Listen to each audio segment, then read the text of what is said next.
Jangankan untuk tempat yang mewah, perakitan bom saja ada di dalamnya, di bawah tanah. Karena Abu Yamamah Gufron dari dulu sampai dini hari selalu berhubungan dengan kepala BIN, Badan Intelijen Negara. Mereka yang demo, yang risuh, kita yang merekonsiliasi. Bismillahirrahmanirrahim. Assalamualaikum warahmatullahi wabarakatuh. Sebelum saya bacakan kajian, ini perlu saya jelaskan dulu bagi Ahmad Sobani ya tadi ya. Dia tadi mengatakan bahwa sebentar lagi Unik akan terbongkar seperti Az-Zaitun. Ini saya saksi hidup ya, ini harus dibongkar masalahnya. Di tahun 2009, Abu Yamamah Gufron Al-Bantani dipanggil oleh Kapolda Jabar. Waktu itu ditemani oleh Pak Enggar, masih AKBP, Pak Enggar, belum jadi kombes. Beliau di reserse di Bareskrim waktu itu ya, bagian narkotika. Ketika dipanggil oleh Kapolda Jabar, Abu Yamamah Gufron diajak observasi langsung ke Az-Zaitun. Ya. Maka pada tahun 2009 sebenarnya Az-Zaitun udah mau ditutup. Ketika masuk ke ring 1 di dalamnya, ternyata banyak orang-orang yang berhubungan berafiliasi dengan orang-orang yang memang bintang. Termasuk berafiliasi dengan orang luar. Bahkan yang kita ketahui berdasarkan hasil survei ke tempat tersebut, kita tahu koneksi-koneksi mana yang berpotensi menjadi teroris dan kelompok mana saja. Ini kalau kita bongkar kembuk ini nyata masalahnya. Maka sangat salah ketika Anda mengatakan Unik seperti Az-Zaitun. Yang membongkar pertama kali dengan Kapolda Jabar itu Abu Yamamah Gufron. Tepuk tangan dulu buat Abu Yamamah Gufron. Saya saksi hidup masalahnya. Karena kebetulan Indramayu dengan Subang dekat. Saya orang Subang. Beberapa tahun kemudian disampaikan akhirnya kata Pak Enggar yang sekarang alhamdulillah sudah menjadi kombes, sebentar lagi bintang 1 ya. Bahkan pernah silaturahim ke sini. Beliau cerita ngobrol waktu di Jakarta bersama Abu Ya, memang untuk menghentikan Az-Zaitun ini sulit karena dibaluti dengan nasionalis. Sementara di dalamnya ngapunten. Jangankan untuk tempat yang mewah, perakitan bom saja ada di dalamnya, di bawah tanah. Sebenarnya pemerintah kita nggak bodoh, tahu. Tapi untuk membongkar secara utuh tentang Az-Zaitun, banyak yang rungkat di Indonesia. Karena berafiliasi, itu catatan. Maka ketika orang mengatakan Unik seperti Az-Zaitun sangat salah. Yang membongkar, yang masuk ke dalam itu justru Abu Yamamah Gufron bersama Kapolda Jabar. Kapolda Jabar waktu itu gak berani, harus ada pendampingan oleh Abu Yamamah Gufron. Kenapa? Karena Abu Yamamah Gufron dari dulu sampai dini hari selalu berhubungan dengan kepala BIN, Badan Intelijen Negara. Ini orang kan gak tahu. Bahkan kalau Anda tahu nih, andai kata dia yang komennya adalah orang 212, ini saya ceritakan. Ketika hari di mana Pak Jokowi mau dilantik 2019, yang pada waktu itu banyak dari PA 212 yang kumpul di Monas Limin, ya, yang tujuannya demo pada waktu itu Abu Ya memberikan tahu kepada posda-posda yang ada di Jakarta, hati-hati, ini ada kelompok yang sebenarnya ingin melakukan pengeboman. Akhirnya dari Kabinda Jabar memerintahkan kepada posda yang ada di Jakarta, maka ditemukanlah bom tersebut. Untung tidak kena rakyat. Dan kita tahu pelakunya. Bahkan kita, Abu Yamamah Gufron, tahu siapa yang menyuruhnya. Urusan narkoba, sabu, termasuk teroris yang ada, yang menjamur di Nusantara ini, kita tahu orang-orangnya. Kita tahu kelompok-kelompoknya. Begitu. Ini nyata. Karena kita langsung berhadapan. Ketika terjadi 2019, yang lagi rame-ramenya kelompok radikalisme yang diistilahkan dengan orang-orang BIN kelompok kanan, kelompok kiri, karena beberapa tahun pemilu ini selalu menggunakan jargon agama, artinya mempolitisasi agama. Sampai sekarang ya terjadi ya, cuman sekarang alhamdulillah nggak begitu kisruh lah. Di 2019 itu sampai Masya Allah banyak korban yang meninggal, demo terus menerus. Dan itu kalau pengen tahu ya Ahmad siapa, Sobani, entah Ahmad Sobani atau Subono lah, gak ngerti itu. Ini yang berhasil merekonsiliasikan antara dua kubu Jokowi dengan Prabowo pada waktu itu Wasilahnya itu adalah Abuya Mama Gufron. Kenapa? Karena kepala BIN pada waktu itu meminta tolong kepada Abuya Mama Gufron untuk mengadakan seminar di seluruh Indonesia yang temanya adalah urgensi rekonsiliasi pasca pemilu 2019. Tuh. Anda tahu siapa yang membuat materi dan pematerinya? Kita ini. Kita yang bikin materi, kita yang menjadi pemateri walaupun tidak dibayar. Karena kepentingan negara kita undang beberapa fakultas mahasiswa. Di Malang, di Surabaya, bahkan di Jawa Tengah, beberapa daerah itu diadakan. Temanya satu, dan itu permintaan langsung dari kepala BIN. Sehingga ketika pertama kali diadakan di Provinsi Jawa Timur, itu langsung dihadiri oleh kepala BIN Provinsi Jawa Timur, Kabinda. Ini gak main-main. Mereka yang demo, yang risuh, kita yang merekonsiliasi. Coba bayangkan. Artinya kita ini artinya kena getahnya. Mereka yang berurusan selalu demonstrasi, mengatakan curang dan lain sebagainya, mengorbankan rakyat dengan mempolitisasi agama. Giliran yang mendamaikan siapa? Pondok kecil, Pondok Unik Nusantara. Kenapa sedemikian percayanya orang-orang BIN kepada Abuya Mama Gufron? Satu, dari beberapa kabinda yang sudah dekat dengan Abuya Mama Gufron, itu materi untuk perajalan intelijennya itu kita yang bikinin. Nih, rahasia sebenarnya. Ini biar si Ahmad Sobani juga macem-macem. Abuya Mama Gufron kalau orangnya zolim, orang yang kayak gini 1 detik 1 menit habis tuh. Mati. Mau dibuang kemana orang yang seperti ini? Saking Abuya Mama Gufron ini orangnya Rahman Rohim, masih melihat keluarganya butuh makan, Anda diselamatkan, didoakan. Sampai kapanpun tidak akan bisa membubarkan UNIK. Karena UNIK menyatu dengan lembaga negara yang tidak pernah kalian ketahui. Dan UNIK ini punya SK, UNIK punya dari HAM-nya. Itu jelas. Cuman 2 di negara yang punya resmi. Gitu ya. Ini macam-macam masalahnya. Orang yang membongkar Zaitun itu adalah kita kok. Wah, sebenarnya ketinggalan. Kalau sekarang mereka membongkar Zaitun, ketinggalan.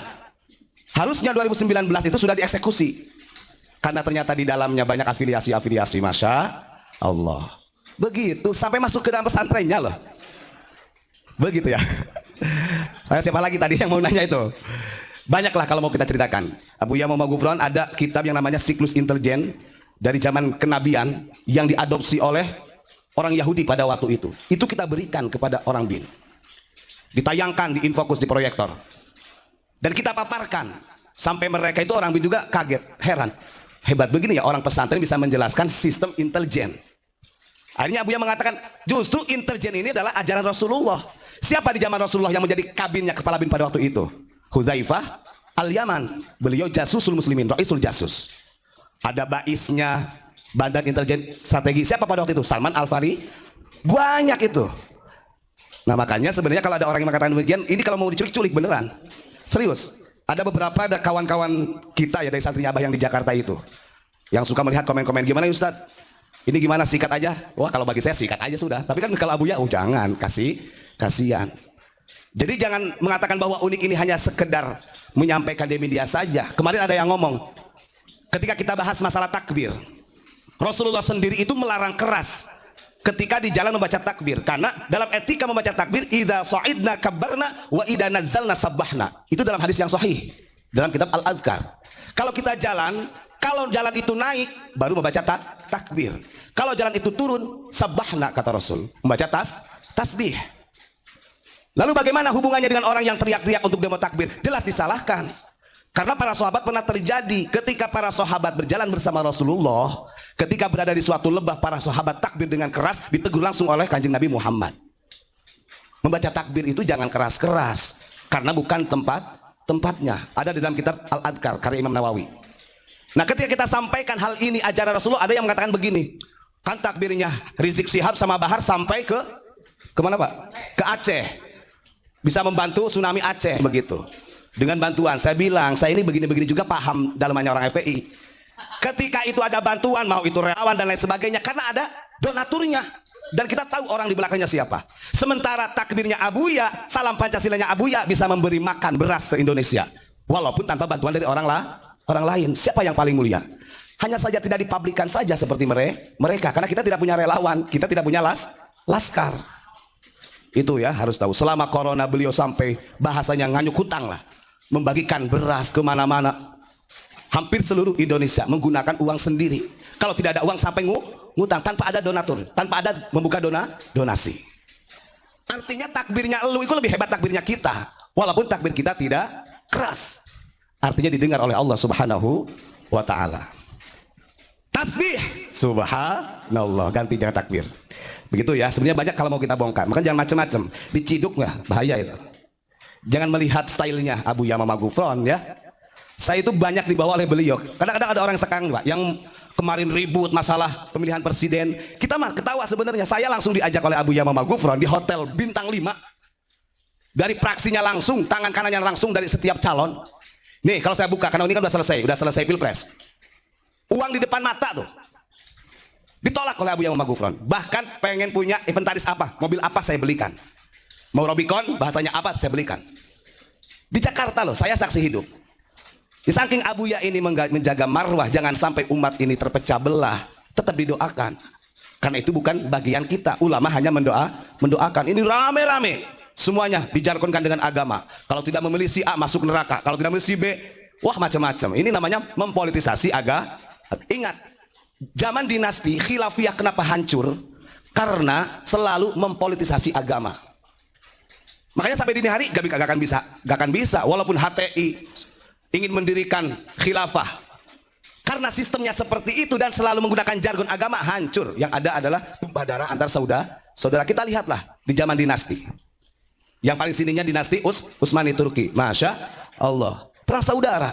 Terjadi perang Jamal di zaman sahabat. Ketika Muawiyah dengan Sayyidina Ali, sampai dari Muawiyah perang Jamal yang memimpin mertuanya sendiri, istri Rasulullah Sayyidatina Aisyah. Dari syiahnya, dari pro alinya Sayyidina Ali. Coba bayangkan, menantu sama mertua Aisyah dari Muawiyah, Sayyidina Ali dari syiah. Perang Jamal tuh. Itu apa gara-garanya? Gara-gara mempolitisasi agama. Akibatnya begitu. Saya tanya, di Indonesia yang selalu menggunakan jargon agama dalam hal kepentingan politik, di Indonesia yang selalu mempolitisasi agama, kira-kira kita orang Indonesia atau orang luar kira-kira? Yang keras, orang mana? Orang luar, Ba'alawi. Bagaimanapun karakter Ba'alawi ini adalah transformasi dari suku Himyar, kerajaan terakhir di Yaman, kerajaan Yahudi. Tetap karakternya tetap ada. Itu yang harus kita pahamkan. Maka kita jangan takut. Sampai kapanpun kalau kata Abu Ya, kita tidak akan pernah mundur, karena kita mencari kebenaran, bukan mencari pembenaran. Begitu ya. Nah, terakhir saya ingin menyampaikan hadis saja. Itu hanya menanggapi dari orang yang ngomong tadi, sok tahu. Yang kedua, tadi ada yang bertanya mengenai tentang mujaddid. Artinya pembaharu. Sebenarnya mujaddid ini memang dalam 100 tahun, 1 abad pasti ada. Termasuk pergantian wali kutub. Kalau di dalam kitab Futuhat Al-Makkiyah, karya Al-Imam Ibnu Arabi, setiap 100 tahun, 1 abad itu ada pergantian wali kutub. Kita nggak tahu siapa walinya, siapa yang menjadi posisinya sekarang sebagai wali kutub. Begitu juga sebagai mujaddid. Jadi per 100 tahun ada pergantian. Nah, kenapa dalam kurun 100 tahun pergantian wali kutub atau mujaddid tadi? Karena masa itu ada masa transisi. Ingat ya. Jadi kalau kita lihat dalam kaidah alam, itu ada di mana masa, nanti yang saya sampaikan ini. Karena kan Nabi berkaitannya dengan hadis Nabi yang ada dalam Sunan Ibnu Majah ini. Ketika memang dunia ini sudah betul-betul ambruk dan tidak terselamatkan, maka di situ akan ada delegasi Allah. Artinya utusan, tapi bukan nabi, ya. Utusan delegasi di sini ya yang disebut dengan para wali Allah. Memang betul, itu tercatat dalam kitab Futuhat Al-Makkiyah karya Ibnu Arabi. Nah, berkaitan dengan itu dalam hadis Nabi yang ke-4206 ya, Sunan Ibnu Majah. Bismillahirrahmanirrahim. An Abi Hurairah radhiyallahu an qala Rasulullah sallallahu alaihi wasallam, sayati 'alan nasi sanawatun khadda'atun yusaddaqu fihal kadhibu wa yukadzabu fiha as-sadiqu wa yu'tamanu fiha al-kha'inu wa yukhawwanu fiha al-aminu wa yantiqu fiha ar-ruwaybidah. Qila wa mar-ruwaybidah? Qala ar-rajulu at-tafihu fi amril ammah. Nih artinya ya. Jadi Nabi Muhammad SAW menyampaikan di dalam hadisnya bahwa akan datang masa atau tahun penuh dengan kebohongan. Apa yang dimaksud dengan tahun atau masa penuh dengan kebohongan?